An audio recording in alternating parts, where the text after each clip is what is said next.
Hello everybody, this is Dr. Langdon, board certified pediatrician, mom of 6 and grandmother to 2. And today's video is just about how very small little humans can have very large feelings, and it matters how we respond to them in the middle of those large feelings.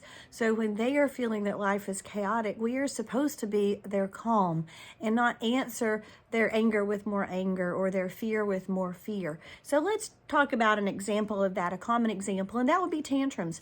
And I'm talking more we're not to the teen years. I'm talking about the 12-month-old tantrums and the 18-month tantrums and the 2-year-old tantrums and those sort of aged infants and toddlers.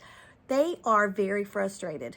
And the way they express their frustration, since they're only learning to use the words of language that we're teaching them, is that they have a tantrum. And that can mean that they bang their heads sometimes, or they stomp their feet, or they shake their arms, or they turn red in the face and they scream and they cry, and they are pitiful.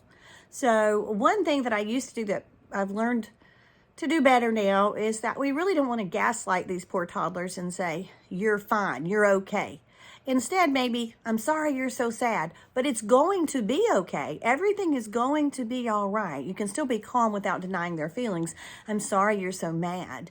So the recommendations we have for dealing with these tantrums is remain calm.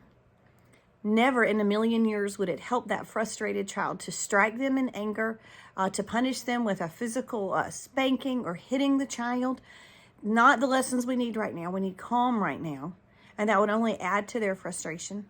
You could distract them. Sometimes they're angry or sad or frustrated because a toy they're trying to work with just won't do right. And they're so mad about it. So maybe you could distract them with a different toy.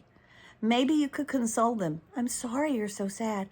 Let's try to take a few deep breaths. You want a hug? That might make you feel better. That would be okay. So distract, console, and sometimes it is appropriate to ignore. Sometimes they need a few minutes just to get themselves together, and that's okay. That is absolutely okay.